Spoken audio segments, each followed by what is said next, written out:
My question is about controlling idea. I have to say I've studied it for years and not gotten it. So my question really is, why do I need it if it's something that we discover after the fact of writing and it's something that sounds quite generic to me, like, good triumphs over evil because the detective is smart. So that's my question. It's a good question. And the first part of that question is, do I need it? Yes, the answer to that is sooner or later, you need to understand the meaning of what you've written. And that meaning, as I've said in lecture many times, you cannot really know until you create the climax of your story. And just to repeat myself, but perhaps this time to make it clear for you, a story means how and why life changes. This is what all stories express. How and why life changes for better or for worse in terms of whatever values are at stake in the story. And so, indeed, controlling ideas are often very generic. A crime story, the examples that I give, that justice triumphs in a crime story because the protagonists are more violent than the criminals, a la Dirty Harry, or justice triumphs because the detective is more clever than the criminals, a la Columbo. I'm sure you could take justice is restored to society because the protagonist is more clever than the criminals, and apply that to every CSI episode.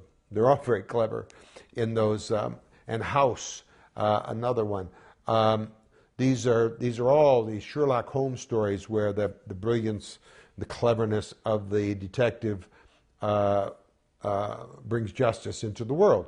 But generic as that is, it's very important when you're writing a CSI episode that you realize that that's what it's about, and not start injecting all kinds of action sequences where the protagonists are becoming violent and shooting and killing the villains rather than outsmarting them through their technical expertise.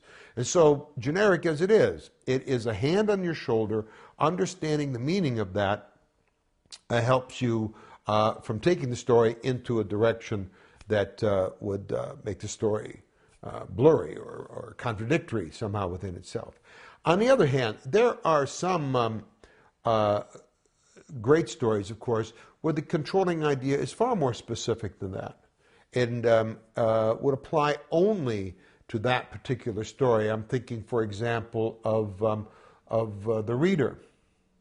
The Reader ends tragically, and it makes the point that that love is not sufficient to bring people into a loving relationship when forgiveness is impossible.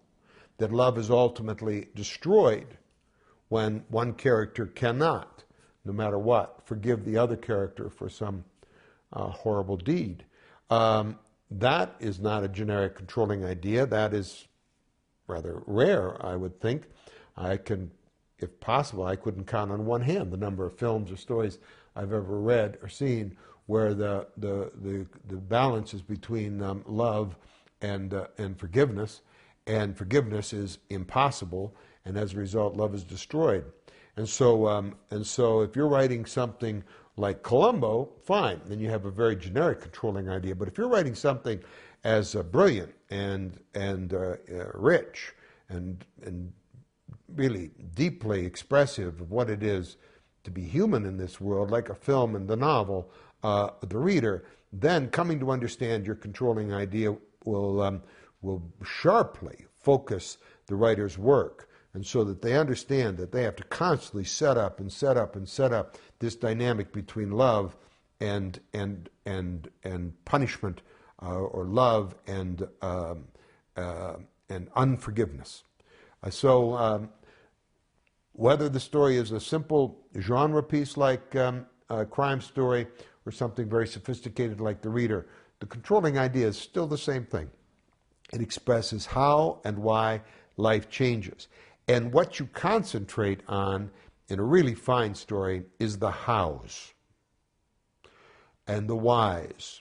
I mean, life changes, love succeeds, love fails for a lot of different reasons. But in a particular story, the how and the why it succeeds or fails is what's going to make the difference between something that is truly original and something that is generic.